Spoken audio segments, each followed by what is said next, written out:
हर हर महादेव, ओम नमः शिवाय। मित्रों, सावन का महीना चल रहा है। ऐसे में हर कोई भगवान भोलेनाथ को खुश करना चाहता है। हर किसी की इच्छा होती है कि वह सावन में भोलेनाथ को खुश करके अपनी सभी मनोकामनाएं पूरी कर ले। पर कई बार आप लोग कुछ ऐसी गलतियां कर देते हैं या कर बैठते हैं जिससे शिव क्रोधित हो जाते हैं। और यह तो आप सभी जानते हैं, भोलेनाथ उतने भोले हैं, उनका क्रोध भी उतना ही विनाशकारी होता है। इसलिए अगर आपने या आपके घर में किसी ने व्रत रखा है या आप सावन को पूरे विधि विधान से पूरा करना चाहते हैं, तो आज के इस वीडियो में जो बातें बताई गई हैं उनको ध्यानपूर्वक सुनकर समझ लें। मित्रों, सावन में कई ऐसे काम होते हैं जिनको करना वर्जित माना गया है। मित्रों, अगर भोले बाबा की कृपा हो जाए तो काल भी आपका कुछ नहीं कर पाएगा, क्योंकि कालों के काल महाकाल। इसलिए अगर आप भी महादेव की कृपा पाना चाहते हैं तो सच्चे दिल से कमेंट बॉक्स में लिखें हर हर महादेव, ओम नमः शिवाय। एक लाइक ज़रूर करें। मित्रों, सावन में सोमवार व्रत में क्या खाएं और क्या न खाएं, सावन में लहसुन प्याज खाएं या नहीं खाएं, और व्रत में भी खाएं या नहीं खाएं, कौन सी गलती नहीं करनी चाहिए, पति पत्नी को दूरी क्यों बनानी चाहिए, और कौन से रंग के कपड़े नहीं पहनने चाहिए। ऐसी कौन सी गलतियां हैं जिसे सावन के दौरान हमें भूल कर भी नहीं करनी चाहिए। साथ ही सावन के इस पवित्र महीने में कितने सोमवार पड़ेंगे और सावन की समाप्ति कब है, तो आइए मित्रों जानते हैं सब कुछ इस वीडियो में। मित्रों, सावन का महीना कोई मामूली महीना नहीं होता है। यह महीना साक्षात एक ऐसे प्रेम की सौगात लेकर आता है जो कि भक्तों को बड़ी बेसब्री से इंतज़ार रहता है। सावन का महीना इतना पवित्र होता है जिसका आप अंदाज़ा भी नहीं लगा सकते। सावन का त्यौहार भारत में तो मनाया ही जाता है, लेकिन क्या आप जानते हैं कि विदेशों में भी सावन का पवित्र महीना बड़े ज़ोरों से और खुशी के साथ मनाया जाता है। वैज्ञानिक मानते हैं कि सावन में प्रकृति आपस में बातें करती है और वातावरण सुगम हो जाता है, हरियाली की उत्पत्ति होती है और नए नए बीज भी उगते हैं, और वर्षा आंध होती है और मौसम में हरियाली साक्षात महादेव का स्वागत करती है और महादेव से बातें करती है। आपको बता दें, शास्त्रों में सावन सोमवार का व्रत जो भी महिला या पुरुष करते हैं तो वह व्यक्ति भगवान भोलेनाथ का सर्वाधिक प्रिय हो जाता है।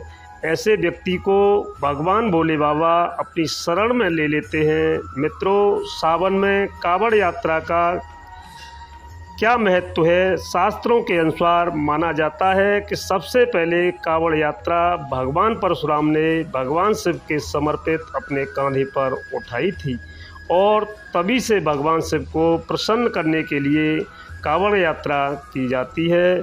मित्रों, लेकिन क्या आप जानते हैं, सावन में 10 ऐसे नियम हैं जो आपको जानना बहुत ही आवश्यक है।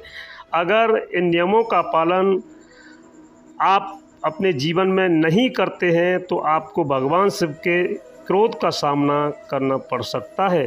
आपका पूरा परिवार गरीबी, निर्धनता और बर्बादी का सामना कर सकता है। जानते हैं, सबसे पहले सावन सोमवार व्रत की तारीख। सोमवार का व्रत 10 जुलाई, दूसरे सोमवार का व्रत 17 जुलाई, तीसरे सोमवार का व्रत 24 जुलाई, चौथे सोमवार का व्रत 31 जुलाई, पाँचवें सोमवार का व्रत 7 अगस्त और छठवें सोमवार का व्रत 14 अगस्त और सातवें सोमवार का व्रत 31 अगस्त और आठवें सोमवार का व्रत 28 अगस्त को रखा जाएगा। और जान लेते हैं सावन सोमवार के व्रत में क्या खाना चाहिए और क्या नहीं खाना चाहिए। अगर आपने सावन सोमवार का व्रत रखा है तो आप इस दिन सात्विक भोजन ही करें। यह निर्जला व्रत नहीं होता, इसलिए इस व्रत में सेंधा नमक से बनी चीज़ें खा सकते हैं। मित्रों, अगर आपने संकल्प लिया है तो नमक भूल कर भी न खाएं। आप फल वगैरह ही खाएं और कुछ मत खाना। व्रत में बाहर का गन्ने का जूस मत पीना, उसमें नमक पड़ा होता है, और बाहर का जूस मत पीना। उनके बर्तनों में भी नमक पड़ा होता है और वह नमक आपके मुंह तक जाएगा तो आपका व्रत खंडित हो जाएगा। व्रत में डब्बा बंद जूस भी नहीं पीना चाहिए, उससे कई केमिकल पड़े होते हैं जिससे व्रत खंडित हो जाता है। मित्रों, सावन में कई बार शुक्रवार का दिन पड़ जाता है तो खट्टा भूल कर भी मत खाना, क्योंकि माता संतोषी इस दौरान जागृत अवस्था में हो जाती हैं और पोस्ट हो जाती हैं। और इस दिन आप पानी पूरी, इमली की चटनी वगैरह, खट्टे फल वगैरह जाने अनजाने में भी मत खाना, क्योंकि इससे माता संतोषी क्रोधित हो जाएंगी। और एक बार माता संतोषी रुष्ट हो गई तो आपको ज़िंदगी भर कष्ट भोगना पड़ेगा। माता रानी भोली हैं, पर सावन के महीने में जो भी शुक्रवार के दिन खट्टा खाता है उसे परेशानी और माता के क्रोध का सामना करना ही पड़ता है। सावन में साधारण नमक फलों पर लगाकर या अमरूद के बीच में भरकर भूलकर भी नहीं खाना चाहिए। आप सेंधा नमक फलों पर लगाकर खा सकते हैं। सावन के व्रत में चाय पी सकते हैं, लेकिन चाय में नमक मत डालना, इससे हड्डियां गल जाती हैं। सावन के व्रत में दूध नहीं पीना चाहिए, इससे भगवान से क्रोधित हो जाते हैं। सावन में हल्दी मिलाकर दूध पीने से भयंकर श्राप लगता है। सावन में बच्चों को दूध पी लेना चाहिए, घर में बड़ों को दूध नहीं पीना चाहिए। यदि सावन का व्रत अगर आपने मीठा रखा है तो आप खीर, पराठा, दही पराठा खा सकते हैं। आप चाहें तो सेंधा नमक से बने आलू के पकवान खा सकते हैं। आलू की सब्जी, ऊटू के आटे की रोटी साथ ही खा सकते हैं, लेकिन आटा ध्यान से देख लें, पुराने आटे में कीड़े पड़ जाते हैं जिससे आपका व्रत खंडित हो सकता है। व्रतधारी को सावन सोमवार के व्रत में आटा, बेसन, मैदा, सत्तू और अनाज का सेवन नहीं करना चाहिए। इसके अलावा अन्य किसी भी व्यक्ति को मांस, मदिरा, लहसुन, प्याज इत्यादि का भी सेवन नहीं करना चाहिए। वहीं व्रत रखने वाले व्यक्ति को धनिया पाउडर, मिर्ची पाउडर, नमक का सेवन भूल कर भी नहीं करना चाहिए। चाहे आप हों या न हो, किसी भी व्यक्ति को कड़ी पकौड़ा नहीं खाना चाहिए। और वहीं पत्तेदार सब्जियां, पालक, मेथी भाजी, बथुआ, पत्ता गोभी जैसी सब्जियां भूल कर भी नहीं खानी चाहिए, जहर के समान मानी जाती हैं। इसमें कीड़े आ जाते हैं।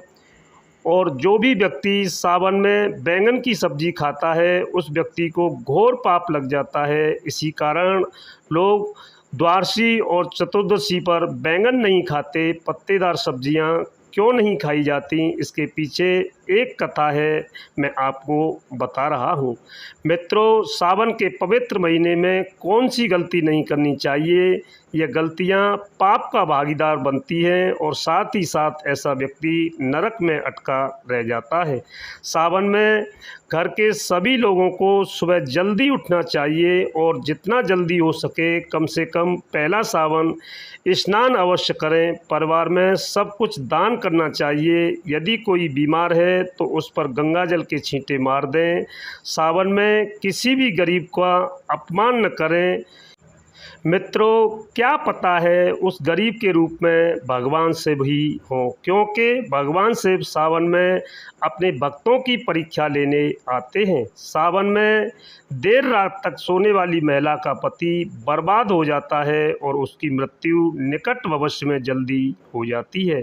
इसलिए पति के उठने से पहले सावन में हर स्त्री को जल्दी उठ जाना चाहिए और भगवान शिव की पूजा करनी चाहिए। सोमवार व्रत आपको अवश्य करना चाहिए। ऐसा करने से धन लक्ष्मी का वास होता है और सावन में पति पत्नी का सहवास नहीं करना चाहिए। अगर आपने व्रत रखा है या आपकी पत्नी ने व्रत रखा है तो आप दूरी बनाकर रखें, क्योंकि इस दौरान भगवान शिव की शरण में होता है। ऐसा व्यक्ति सावन में घनघोर काले वस्त्र पहनकर मंदिर में नहीं जाना चाहिए। चाहे तो आप घर में काले वस्त्र पहन सकते हैं, लेकिन मंदिर में भूल कर भी मत जाना और ना ही व्रत में काले वस्त्र पहनना चाहिए। वैसे तो सावन में लहसुन प्याज नहीं खाना चाहिए, पर यदि आपका व्रत है तो उस दिन पूरे परिवार को लहसुन प्याज से परहेज करना चाहिए।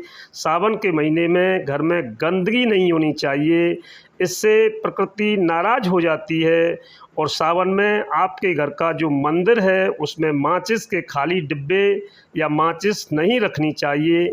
सावन में घर में किसी भी व्यक्ति को गाली नहीं देनी चाहिए, ना चुगली करनी चाहिए, पत्नी को अपशब्द नहीं कहना चाहिए और ना ही पति को अपशब्द कहना चाहिए। इससे भगवान शिव आपको श्राप दे देते हैं। सावन में जो भी व्यक्ति दूध में हल्दी डालकर पीता है उसके ऊपर महाकाल का क्रोध बरसता है। सावन में बाल, नाखून आदि नहीं काटने चाहिए या आपको पहले कर लेना चाहिए। कोई ज़्यादा समस्या हो तो आप ऐसा कर सकते हैं, पर शिव जी से क्षमा अवश्य मांग लें। सावन में शरीर पर तेल नहीं लगाना चाहिए। यदि आपका व्रत है तो आप शरीर पर तेल न लगाएं और माता पिता का सम्मान करना चाहिए, क्योंकि माँ पार्वती और पिता भगवान शिव को माना जाता है। इसलिए माता पिता में इन दोनों का वास होता है और माता पिता का आदर करने से भगवान शिव और माता पार्वती प्रसन्न होती हैं। और सावन में देवी देवता से जुड़ी कोई भी चीज़ कभी किसी को मत देना, तो भगवान शिव आपके घर से सदैव के लिए चले जाएंगे। मित्रों, आप जानते हैं कि सावन के इस पवित्र महीने में शिवलिंग पर कौन सी चीज़ नहीं चढ़ानी चाहिए जिससे आपको पाप न लगे। शिव पुराण के अनुसार शिव भक्तों को कभी भी भगवान शिव को तुलसी, हल्दी और सिंदूर सहित यह वस्तु नहीं चढ़ानी चाहिए। पौराणिक कथा के अनुसार केतकी के फूल ने ब्रह्मा जी के झूठ में साथ दिया था, जिससे नाराज होकर भगवान भोलेनाथ ने केतकी के फूल को श्राप दिया था। इसलिए केतकी का फूल शिवलिंग पर नहीं चढ़ाया जाता और वहीं नारियल का पानी भी शिवलिंग पर कभी भी अर्पित नहीं करना चाहिए। शंख से जल भी भगवान भोलेनाथ को नहीं चढ़ाना चाहिए। मित्रों, शास्त्रों के अनुसार सुबह 5 बजे से लेकर सुबह 11 बजे तक शिवलिंग पर जल चढ़ाना बहुत ही शुभ और अत्यंत मंगलकारी होता है। और कभी भी शाम के समय शिवलिंग पर जल न चढ़ाएं। शास्त्रों के अनुसार शिवलिंग पर काली मिर्च चढ़ाने से रोगों का नाश होता है। इसके साथ ही सुख समृद्धि की प्राप्ति होती है।